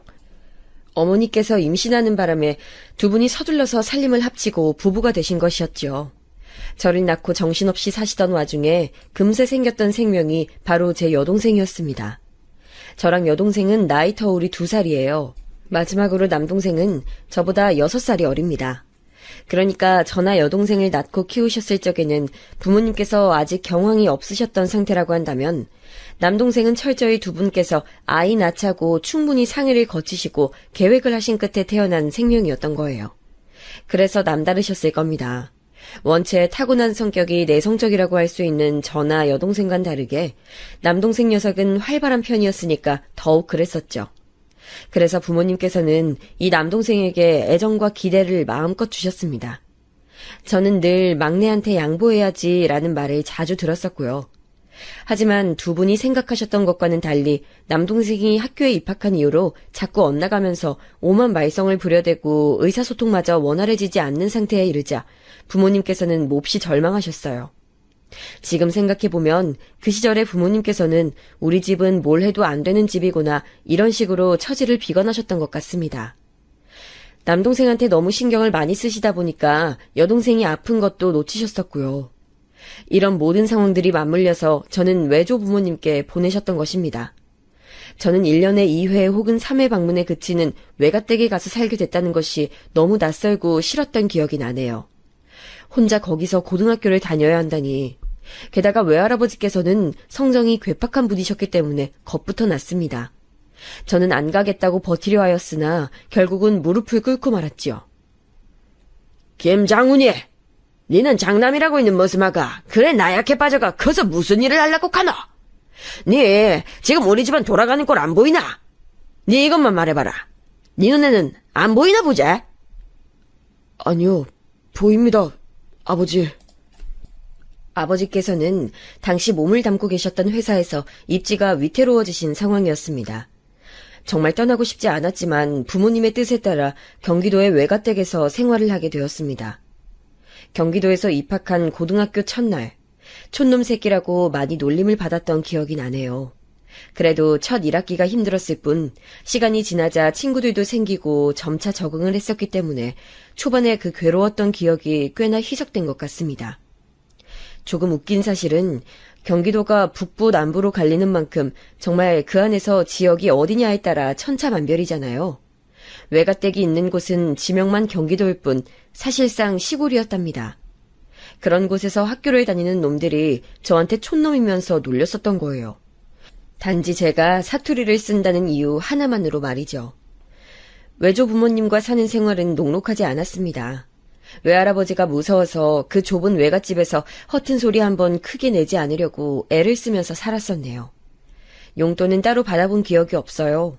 학교 다니면서 필요한 돈, 그런 것만 일목요연하게 적어다가 외할머니께 요청을 드리면 딱 그 금액만 받는 정도였으니까요. 여동생은 아파서 고등학교를 다니다가 말았습니다. 어떻게든 자식을 교육시키고자 하셨던 부모님께서 또 한 번 절망하시는 순간이었죠. 고등학교 3학년 수험생이던 저는 미친 듯이 막바지 공부에 매달렸어요. 아픈 여동생과 여전히 말썽쟁인 남동생. 이 집을 건사하려면 장남인 제가 성공하는 수밖에 없다는 판단이었습니다. 저는 서울 소재의 모 대학교에 입학할 수 있었어요. 부모님께서는 저한테 부담을 안겨주셨습니다. 항상 너밖에 없다. 네가 우리의 살 길이다. 이렇게 말씀을 해주시는 게 저를 믿어주시는 것 같아서 기쁘기도 했지만 한편으로는 숨이 막혔습니다. 대학을 졸업하기 전에 저는 조금 독특한 인연을 하나 맺었어요. 제가 식당에서 해산물을 잘못 먹고 배가 아픈 적이 있었거든요. 일찍 저녁으로 친구들과 식당에서 밥을 먹고 얘기를 한참 나누다가 헤어졌었는데 갑자기 어느 순간부터 미친 듯이 배가 아픈 것입니다. 식은땀이 줄줄 흘렀고 온몸이 차가워졌어요. 버스 정류장으로 가던 도중에 제가 비틀거리면서 기댈 곳을 찾았습니다. 어떤 집 담벼락에 기댔다가 그대로 주저앉아 있었어요. 어머, 괜찮으세요? 왜 여기서 이러고 계세요? 어디 많이 아프신 거예요? 어쩌다가요? 그때 골목 안쪽에서 나오던 누군가가 저를 보더니 깜짝 놀라서는 외쳐댔습니다. 제 또래로 보이는 여자였습니다. 창피하고 민망한 마음이 들었으나 배가 너무 아픈 것이 우선이었어요. 저는 바들바들 떨리는 입술 사이로 간신히 제 상태를 설명할 수 있었습니다. 아까 해산물을 먹었는데 제 생각에는 지금 그게 잘못된 것 같습니다. 저기 혹시 일어나실 수 있겠어요? 여기 바로 뒤쪽이 제 친구 집이에요. 저는 거기서 나오는 길이고요. 화장실도 있고 아마 약도 있을 테니까 가보시는 게 어떻겠어요? 예, 그렇게 도와주신다면 사양하지 않겠습니다. 저는 간신히 몸을 일으켰고 저에게는 은인이었던 여자분의 부축을 받으며 그 집으로 향했어요. 거기까지 가는 길이 엄청 멀게 느껴졌는데 나중에 골목 입구에서부터 그 집까지 얼마 안 되는 거리라는 것을 알고는 얼마나 놀랐었는지 모릅니다. 저는 그렇게 그 집에 당도하였고 그 은인의 친구분께 양해를 구해서 화장실을 사용할 수 있었어요. 거울을 보니까 이런 세상에 제 얼굴은 완전히 땀으로 범벅이 되어 있었습니다. 그 짧은 시간에 정수리부터 발바닥까지 온몸에 구멍이란 구멍에서 다 식은땀이 흘러나왔던 모양이었어요. 외투 안에 받쳐 입었던 티셔츠가 아예 푹 젖어 있었죠. 입술은 믿기 어려울 정도로 하얗게 질린 색이었고요. 이런 끔찍한 몰골이었으니 생판 모르는 남자였지만 그 은인분께서 저를 지나칠 수 없었던 거예요. 화장실에서 나온 이후로도 저는 그 여자분 그리고 그녀의 친구분께 도움을 받았습니다. 소화에 좋다는 무슨 액기스를 저한테 건네주셨는데 저는 아무 의심도 않고 무작정 그걸 받아 마셨지요. 그리고 몇 분 안 지나니까 제 배에서 소화되는 듯한 느낌이 좀 올라왔습니다. 이제 좀 살 것 같아요. 이제야 좀 앞이 선명하게 보이는 기분입니다. 도와주셔서 두 분 정말 감사드립니다. 저는 어차피 지금 집에 가족들도 없겠다. 도와드리기 어렵지 않았어요. 그쪽 데리고 온 거 제 친구니까 친구한테나 고맙다고 하세요. 그 친구분께서는 저한테 시큰둥하게 말씀을 하셨어요. 저는 제 은인 쪽을 쳐다봤는데 희한하게도 제 착각이었을까요?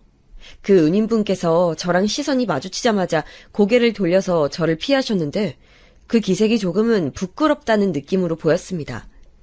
그런 생각이 들고만 스스로가 민망해서 저는 멋쩍은 기분으로 일어났죠. 그 친구분께서는 집을 나서는 저에게 그 은인분을 집까지 데려다 달라며 부탁하였어요. 저는 어렵지 않게 그러겠노라고 말씀을 드렸죠. 그렇게 왔던 길을 되돌아와서 버스 정류장까지 둘이 향하게 되었습니다. 제 어깨까지 오는 키의 그녀. 긴 생머리를 저도 모르게 자꾸 쳐다보게 되었던 것 같아요. 밤이었기 때문에 더욱 분위기에 취했던 것도 있었습니다.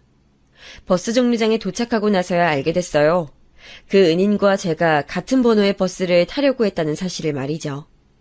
왠지 반가운 마음이 들어서 그때부터는 어색감을 떨쳐내고 이런저런 대화를 나눴습니다. 제 또래라고만 생각했었는데 신기하게도 저랑 동갑이었어요. 동갑 친구라는 것을 알고 나니까 대화가 더 가벼워진 느낌이었죠. 아쉬웠던 건 저보다 그녀가 먼저 내린다는 사실이었습니다.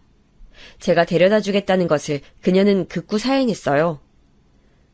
혹시라도 남자랑 같이 있는 거 가족들한테 들키면 골치 아파져서 그런 상황은 피하고 싶어서 그래요. 그렇군요. 무슨 말인지 알겠어요. 오늘 저를 도와주셔서 정말 고마웠습니다. 그럼 만약에 또 우리가 마주친다면 아까 약속한 대로 하는 건가요? 네. 그렇게 되면 우리 그때는 바로 말 놓고 친구하기입니다. 과연 그런 때가 올지 온다면 언제가 될지 궁금하네요. 이런 걸 남기고 헤어지는 게 서로 더 많은 정보를 나누고 다음을 기약하는 것보다 더 재밌는 것 같지 않아요? 아무것도 없이 헤어졌는데 만난다면 그건 진짜 운명일 테니까요. 그녀의 말에 제 가슴이 막 뛰었던 것 같아요. 마치 영화 속 여주인공처럼 그녀는 달콤하고도 낭만적인 말을 할 줄 아는 여자였습니다. 저는 태어나서 그런 경험을 해보는 건 처음이었기에 그녀와 짧은 인연을 남긴 것만으로도 갑자기 제 인생이 풍요로워진 것 같은 느낌을 받았습니다. 그렇게 만났다가 그렇게 헤어졌어요. 그뿐이었습니다. 하지만 저는 때때로 그녀가 생각나서 처음 만났던 버스 정류장 근처를 종종 배회했어요. 그 친구분의 집 근처를 기웃거린 적도 있었죠. 시간이 지나면서 그런 것도 안 하게 되었고 생각에서도 점차 그 존재감이 희미해져 가긴 했지만 말이에요. 저는 대학을 졸업한 후에 무척 바빴습니다. 여동생은 검정고시로 고등학교 졸업을 하였지만 사회생활은 아직이었어요. 남동생은 고등학교에서 영 겉도는 녀석이었고요. 부모님께서는 많이 힘들어 하셨습니다. 그러니까 제가 집에 돈을 대줘야만 했어요. 제 최소한의 생활비만을 남기고 전부 집으로 붙였습니다. 외조부모님을 챙기는 것도 저의 몫이었어요. 왜냐하면 제가 외가댁에서 고등학교를 다니는 동안 저희 집에서는 외조부모님께 돈을 한 푼도 따로 주지 않았으니까요. 가족이니까 손자니까 당연히 알아서 보살펴 줄 거라는 그런 생각을 부모님께서는 품으신 채 외가댁으로 단 10원 한 장을 보내지 않으셨습니다. 받았던 은혜를 갚는 것은 그러니까 온전히 저의 몫이었죠. 저는 도리를 아는 놈이었을 수도 있지만 역으로 생각해보면 답답하고 고지식한 놈이었을 수도 있겠네요. 그래서 저는 사회생활을 하며 돈을 벌기 시작하였음에도 제 돈을 모으지 못했어요. 연애도 해봤지만 저의 이런 면모 때문이었는지 그 관계들은 오래가지 못했답니다.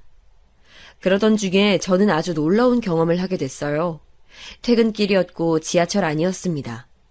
인파 속에서 문득 저는 왠지 낯설지 않다는 느낌의 여성을 보게 되었어요. 그런데 마침 그쪽도 저를 본 겁니다. 그러더니 이윽고 입모양으로 저를 향해 혹시 하는 사인을 보내오더군요. 그때 깨달았어요. 제 은인이었습니다. 저는 불가항력적으로 나오는 웃음을 그대로 터뜨리며 그 사람만 계속 보고 있었어요. 그쪽도 마찬가지였죠. 다음 역에 도착하자 저희는 마치 약속이라도 한 것처럼 그 역에서 둘 다 내렸습니다. 제가 쑥스러움을 무릅쓰고 물어봤죠. 원래 여기서 내리시는 건가요? 아니요. 저 내리려면 한참 남았었어요. 그쪽은요? 저도 꽤 남은 상태였어요. 그러셨구나. 그런데 다음에 만나면 우리 반말하기로 하지 않았었나? 내 기억이 틀렸어요? 아무래도 맞는 것 같아요. 그럼 바로 말 놓을게요. 오랜만인데 그간 어떻게 지냈어? 원래 알고 지냈던 사이도 아닌데 어떻게 지냈냐고 묻는 게 왠지 웃기게 들리네. 난 그냥 잘 지냈어. 너는? 3년 사이에 또 그렇게 배탈 난 적이 있었어? 3년이 아니라 4년인가? 3년에 가깝지만 해가 넘어간 걸 보면 4년 만이지. 나는 그때 이후로 해산물을 워낙 기피하면서 산지라 배탈은 안 나봤어. 그런데 내가 그때 먹었던 엑기스의 정체가 뭐야? 암만 생각해도 그게 용했던 것 같아. 그거? 나도 몰라. 아마 내 친구 걔도 그게 뭔지 몰랐을걸? 그냥 집에 있으니까 아무거나 일단 환자한테 줘봐야겠다 싶어서 줬던 거지. 대충 소화에 좋다고 그런 말 하면서. 그녀와 마치 3일 만에 다시 만난 것처럼 저는 아무렇지 않게 대화를 나눴던 것 같아요. 별것 아닌 대화에도 금세 웃음이 터져 나왔습니다. 역을 빠져나가서 보이는 가장 가까운 카페로 갔고 그곳에서 오래 대화를 나눴어요. 굉장히 즐겁고 색다른 경험이었습니다. 역시 그녀는 저에게 특별한 기운을 가져다주는 인물이었죠. 그리고 다시 만나서 알게 된 그녀는 꽤나 낭만주의자였습니다. 현실적인 것보다는 이상적인 것을 좋아했으며 운명이라든지 인연이라든지 이런 것들에 관심이 깊은 사람이었어요. 제가 그녀에게 빠져드는 것은 예견된 수순이었고 그녀 역시도 저를 좋아하게 됐어요. 다시 만난 기념으로 친구를 하자고 말은 그렇게 했었지만 저는 이미 그녀를 특별하게 생각하고 있었는데요. 나중에 들어보니 그녀 또한 저와 비슷했었다고 합니다. 아니, 비슷했다기보다는 저보다 한술 더 뜬 사람이었어요. 지하철 안에서 저를 마주친 그 순간부터 머릿속에서 저 남자랑 결혼해야겠다 이런 생각까지 했다고 하니 저보다 여러모로 앞섰던 셈이죠. 친구라는 이름을 내세웠지만 그 허울은 오래가지 않았고 연애로 금세 발전하게 됐어요. 저는 집안에서 3남매 중 장남이었는데 반대로 그녀는 집안에서 3남매 중 막내였습니다. 위로 오빠와 언니가 있다고 했어요. 그리고 둘 다 결혼을 했기에 미호는 자기뿐이라고 했습니다. 만약에 그녀가 낭만을 좇는 사람이 아니었다면, 운명적인 사랑을 꿈꾸지 않았더라면 저는 그녀의 남편이 되지 못했을 거예요. 독특하게 첫 만남을 시작했던 저희는 결혼까지 하게 됐습니다. 아내의 집안이 여러모로 확실히 저희 집안보다 수준이 높았어요. 경제적인 부분도 그랬고 살아온 궤적을 봐도 그랬습니다. 또 아내의 오빠인 형님, 아내의 언니인 처형 이렇게 두 분께서는 결혼을 굉장히 잘하셨거든요. 형님께서는 결혼하시고 나서 업무적인 이유로 거의 필리핀과 베트남 등지를 오가면서 지내시느라 접점이 거의 없었습니다만 처형과는 거의 처가댁에서 자주 마주치게 되는 편이었어요. 처형과 형님 부부가 사시는 곳은 강남이었습니다. 왜냐하면 처형의 남편 되시는 형님께서는 원체 집안이 부유한 분이셨기 때문이에요. 그러니까 정리하자면 장인어른 장모님께서는 첫째와 둘째는 결혼을 남부럽지 않게 잘 시키셨지만 막내 셋째는 별 볼 일 없는 결혼을 시키게 된 셈이었지요. 바로 저처럼 내세울 것 하나 없는 사위를 맡게 되셨으니 속내가 무척 떨떠름하셨을 것입니다. 고향이 그런 동네면 최소한의 그쪽에 땅이라도 있어야 하는 거 아닌가? 여태까지 땅도 한 평 안 사두고 대체 뭘 한 건지. 가족들이 아무도 미래에 대한 대비에 관심이 없었나 보네. 우리 막내딸이 엉뚱하기는 해도 애가 순진하고 착하고 똑부러지는 구석이 넘치는 앤데 아유 어쩌다가 자기 신랑감은 이런 식으로 골랐나 모르겠네. 내가 낳고 키운 자식이지만 내가 그 속을 모르겠어. 장인어른과 장모님께서 저희 결혼 전에 제 앞에서 하셨던 말씀으로 미뤄보더라도 충분히 그러셨을 거라는 게 짐작이 됐죠. 제가 결혼을 한다 그러니까 저희 부모님께서는 언제 여자를 만나고 있었냐면서 펄쩍 뛰셨습니다. 아직은 당신들에게 저의 도움이 필요하다는 것을 끊임없이 저에게 설교하셨고요. 제가 결혼해서 제 가정에만 충실할까봐 그게 걱정이신 모양이었습니다. 제 결혼에 제대로 보태줄 미천도 아직은 없다면서 웬만하면 결혼을 미루라고 하셨어요. 그런데 아내가 저희 부모님께 직접 말씀을 드렸던 겁니다. 결혼하는데 아무런 돈도 안 보태주셔도 돼요. 전혀 상관없어요. 그냥 결혼하는 거 허락만 해주시면 절대 아버님 어머님께 손 안 벌리고 살게요. 당돌한 말투에 놀라신 부모님께서는 마치 홀린 듯이 고개를 끄덕이고 마셨죠. 그렇게 저희 집에서는 허락을 받아낼 수 있었던 것입니다. 상견례 그리고 결혼식 때가 되어서야 부모님께서는 제가 결혼하는 여자의 집안이 저희 집안보다 훨씬 부유하다는 것을 눈치채셨어요. 그런 저희 부모님의 기색을 장인어른 장모님께서는 아주 못마땅하게 지켜보셨고요. 못 배운 집안, 없는 집안은 웬만하면 상종하고 싶지 않은 심정이거늘. 아휴, 막내딸이 죽기 살기로 결혼하겠다고 우기는데 그걸 확 어떻게 해버릴 수도 없고 일이 이렇게 돼버렸으니 이미 어쩔 수 없다지만 최대한 저쪽 집안하고는 교류를 안 했으면 좋겠네. 부족한 사위 하나 드리는 것만으로도 벅찬데 그 집안 식구들까지 딸려오는 걸 절대로 안 될 일이지. 장모님께서 투덜거리셨을 때 근처에 있던 저 들으라고 일부러 크게 말씀하신 것 같다는 생각이 들었습니다. 우리나라 사회에서 결혼이란 나와 상대의 만남이라기보다 내 가족과 상대의 가족이 만나다는 의미가 더 큰 것 같습니다. 제가 결혼할 때도 그랬고 아직도 그런 것 같아요. 수십 년을 서로 다른 세계에서 살아온 사람들과 가족 행세를 하는 건 결코 쉽지 않은 일이죠. 저처럼 눈에 차지 않는 조건의 인물이라면 더더욱 처갓집 식구들은 제가 달갑지 않았을 것입니다. 결혼한 이후 저는 장모님의 일정한 레파토리에 시달려야만 했어요. 김서방, 내 친정집이 옛날엔 말이야 원래 알아주는 양반 가문이었어. 그래서 나도 어렸을 때 어떻게 자랐는지 알아? 저만 보면 저를 앞에 앉혀주시고 당신 집안의 옛 이야기를 쭉 늘어놓으셨습니다. 그때는 그러려니 하면서 별 생각 없이 다 들어드렸는데 지금 가만히 생각해보니까 장모님께서 하신 말씀들은 사실 여부를 확인할 길 없는 옛날 이야기일 뿐이었어요. 지역을 호령한 가족들이었다는 등 의인이 되기 위해 재물을 저버려서 어쩔 수 없이 집안이 축소되었다는 등 그런 걸 제가 듣고 나서 정확히 사실을 알 길이 없었죠.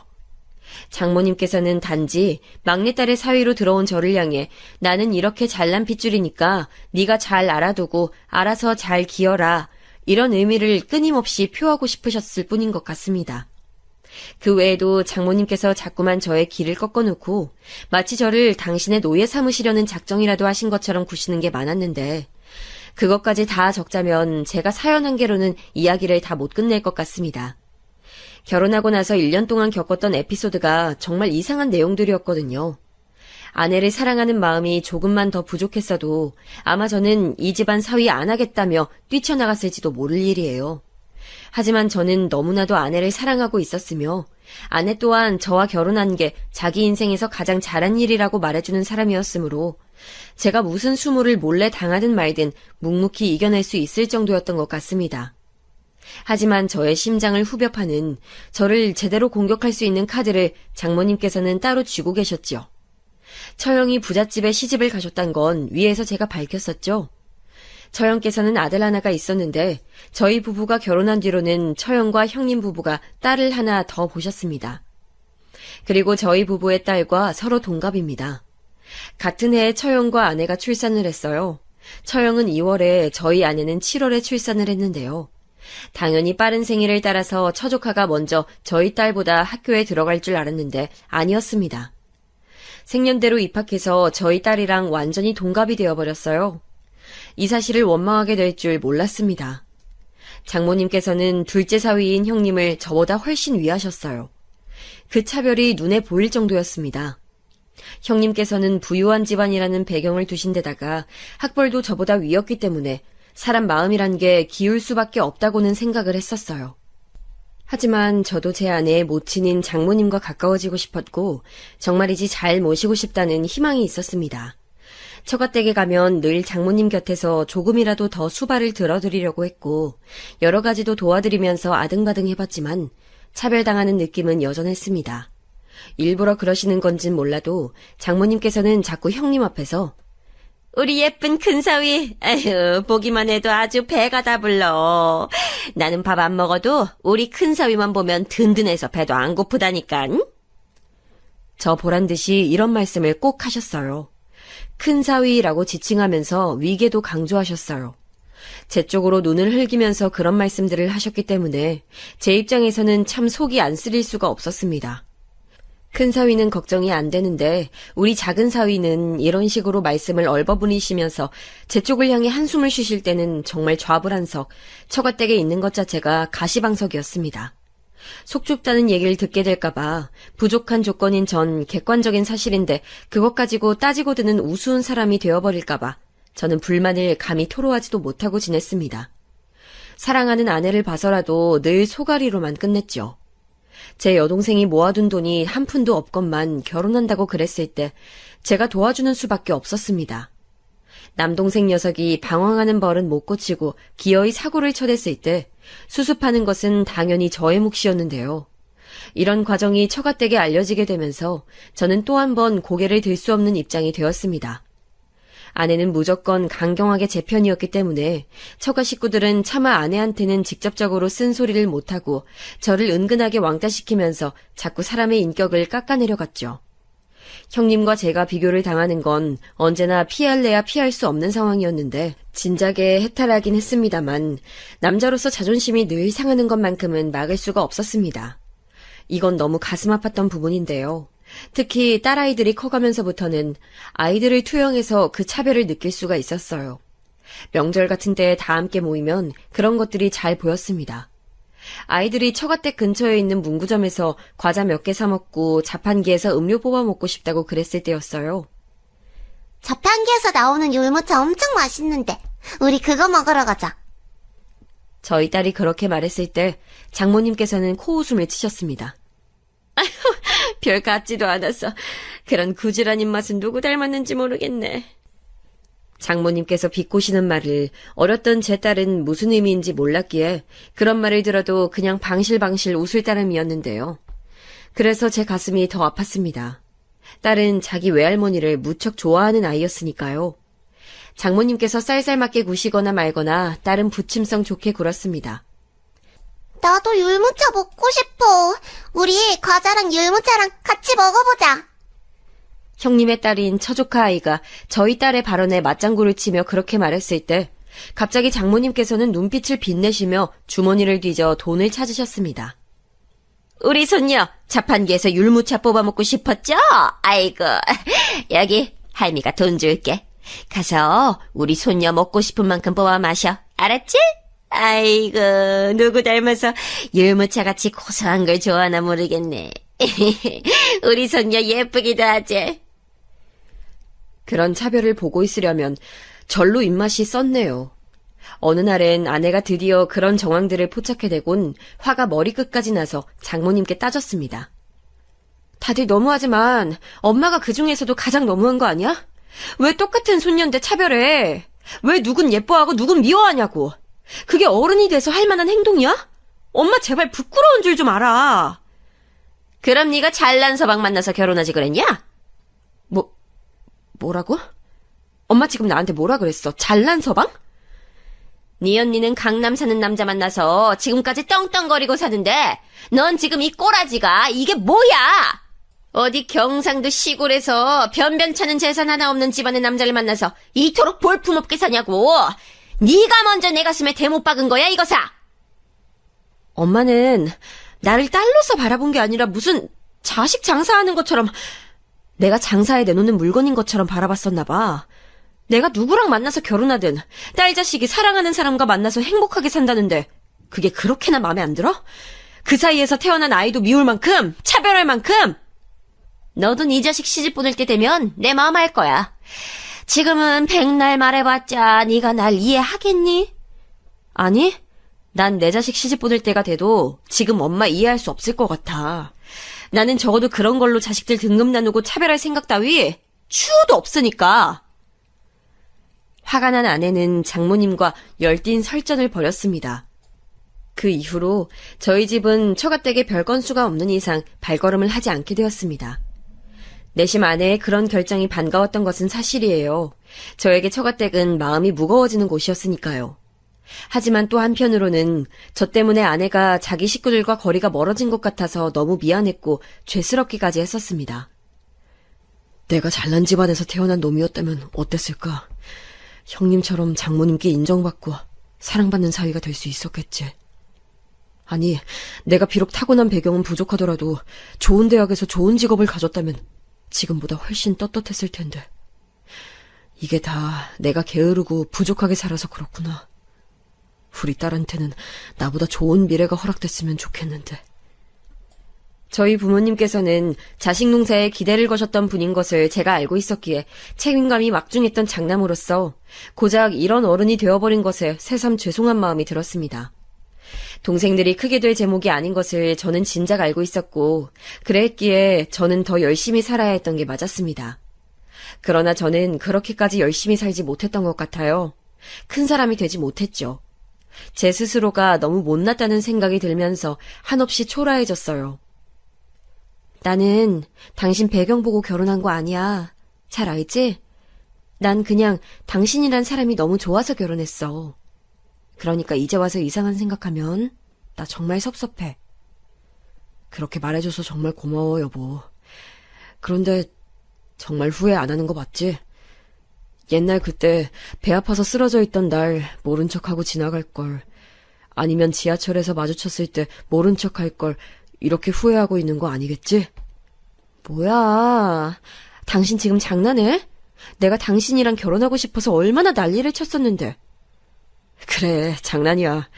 우리가 서로 얼마나 좋아했었는지 우리 두 사람 다 너무 잘 알고 있잖아. 나는 다시 태어나도 우리 여보랑 결혼할 건데 그냥 가끔 드는 생각이, 내가 너무 못난 놈이라 여러모로 미안하다는 거, 이런 생각이 드는 건 어쩔 수 없는 것 같아.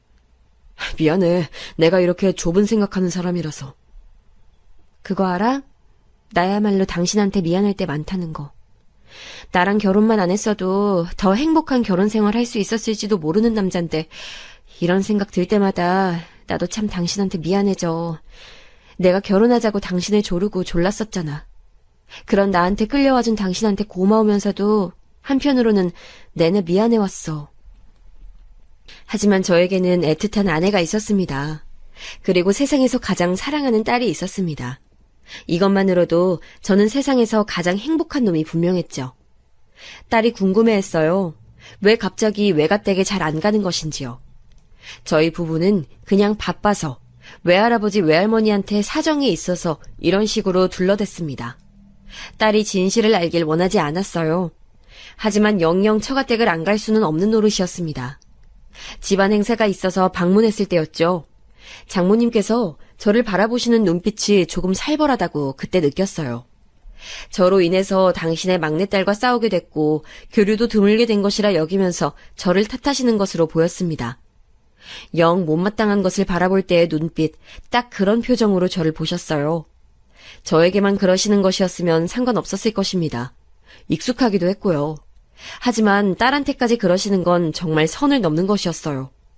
형님의 딸인 처조카 아이에게는 곧잘 용돈을 쥐어주시는 분이시라는 건 익히 알고 있었습니다. 저희 딸에게는 용돈 한 푼 안 주셨던 분인 것도 알고 있었고요. 그런데 설마 그런 식으로 말씀을 하실 수 있을 거라고는 상상도 못했습니다. 우리 이쁜이 손녀, 이제 새학기 시작하는데 학용품은 많이 샀자요. 할미가 용돈 줄게. 이걸로 맛있는 거 사 먹고 준비물도 사고 그래라. 알았지? 처조카 아이에게 용돈을 두둑이 건네주시면서 웃어주셨던 장모님. 옆에서 그 모습을 바라보고 있었던 저희 딸이 얼른 장모님께 자기 두 손을 내밀었어요. 외할머니, 저도 새학기 시작해요. 저도 용돈 주세요. 너? 그래. 둘이 동갑이었지? 근데 넌 학교에서 성적이 영 별론가 보다. 학급에서 1등 했다는 소식을 들어본 적이 없네? 저는 1등 아닌데요? 그럼 그렇지. 어찌 보면 당연해. 왜냐면 너는 씨가 안 좋으니까. 타고난 유전자가 그런데 발버둥 쳐봤자 크게 될 수 있겠어? 아유. 장모님께서는 혀까지 끌끌 차시고는 저희 딸을 외면하셨어요. 늘 씩씩하게 웃는 얼굴이었던 저희 딸이 그때 처음으로 충격받는 표정이 되어선 힘없이 두 손을 내렸습니다. 그걸 보면서 처조카 아이는 비죽 웃고 있었어요. 거기까지 본 저는 도저히 참을 수 없어서 차가워진 가슴을 안고 장모님께 다가갔습니다. 장모님, 다 들었습니다. 지금 저희 애한테 어떻게 그런 말씀을 하실 수 있어요? 아우, 깜짝이야. 어디 있다가 나타나서는 또 그걸 다 들었다고 한대? 하여간 귀도 밝아. 근데 뭐가 어때서? 애가 뭐 그런 의미를 다 알아들으라고? 김서방 유난이야. 장모님께서는 짜증스럽게 자리를 피하셨고 저희 딸이 금방이라도 울음을 터뜨릴 것 같은 표정이어서 저는 우선 아이부터 달래줬습니다. 밖으로 데리고 가서 아이스크림을 사줬더니 그제서야 조금 웃었죠. 아빠, 외할머니는 왜 나 싫어해? 나 예뻐해 주신 적이 없어. 하지만 딸아이가 건넨 질문에 제 심장이 쿵 떨어졌습니다. 안 싫어한다고, 네가 착각한 거라고 저는 애써 담담하게 말을 해줬지만 가슴은 찢어지는 듯 했어요. 저는 고민 끝에 아내에게도 그 일을 말했고 아내는 폭발해서 장모님과 대판 싸웠습니다. 알고 보니까 아내는 물론이고 저도 몰랐던 일들이 저희 딸한테 꽤 있었더라고요. 저희 부부가 없을 때 장모님께서는 딸아이한테 별 말씀을 다 하셨었다고 합니다. 너는 반쪽 유전자다. 태어났을 때부터 강남에 사는 특권층은 너랑 다르다. 너는 죽어럽시고 노력해야 강남 입성이 가능한 처지에 있으니 남다르게 노력해야 한다. 네가 내 손녀인 게 가끔은 부끄러울 때가 있다. 이런 식의 말씀을 자주 내뱉으셨던 거죠. 마치 어린아이에게 스트레스를 풀듯이 그렇게 구셨던 거예요. 화가 난 아내는 장모님을 앞으로 안 보겠다고 했어요. 장인어른께서 대신 나서서 사과하시면서 중재를 해주시려고 노력했기에 그나마 가족 간의 절연만은 막아졌습니다. 그 과정에서 형님과 처형 부부의 민낯도 보게 됐어요. 부모가 반대하는 결혼에는 다 이유가 있는 법이지. 민준 엄마, 그만해. 내가 워낙 잘난 거지 그쪽이 못난 게 아니잖아. 어? 아닌가? 못난 것도 사실이구나. 아유, 장모님도 속 복잡하시겠어. 애한테 그러신 건 너무하셨지만, 아니, 오죽했으면 그러셨겠냐고. 그리고 또 우리 딸이 그쪽 딸보다 월등한 걸 어떡해, 타고난 걸. 비교하실 수밖에 없지. 생판 남이면 모를까 가족으로 엮인 관계에서 그런 식으로 말을 하는 건 아니라고 봤습니다. 그래서 처형이고 형님이고 정말 그때 다시 보게 됐어요. 별로 상종하고 싶지가 않더라고요. 애초에 저나 아내나 남한테서 떨어지는 콩고물에는 일체 관심이 없는 사람들이었고요. 그 두 사람이 부유하게 잘 살든지 말든지, 그래서 장모님의 애정을 독차지하든지 말든지 알아서 살길 바랬습니다. 그 후로는 거의 처가댁과 교류 없이 살았고, 저희 딸은 중학교에 들어가서부터 미친 듯이 공부에 매달렸어요. 혼자 알아서 집에서도 자습을 척척하는 모습에 어느 날 제가 물었었죠. 혹시 공부에 이토록 매달리는 이유라도 있냐고요. 머뭇거리던 딸은 의외의 답변을 내놓아서 저를 놀라게 만들었습니다. 어렸을 땐 몰랐는데 내가 외할머니로부터 들었던 말들 진짜 어이없는 게 많았더라. 그땐 내가 무슨 소리를 듣고 있는지도 몰랐어. 그런데 커가면서 그 말들의 의미를 알게 되니까 너무 화가 나는 거야. 그래서 독한 마음을 먹게 됐어. 아빠, 나 한번 공부로 부딪혀 보려고. 마침 내가 공부에 영 재능이 없는 건 아닌 것 같거든. 아빠도 나 응원해 줄 거지?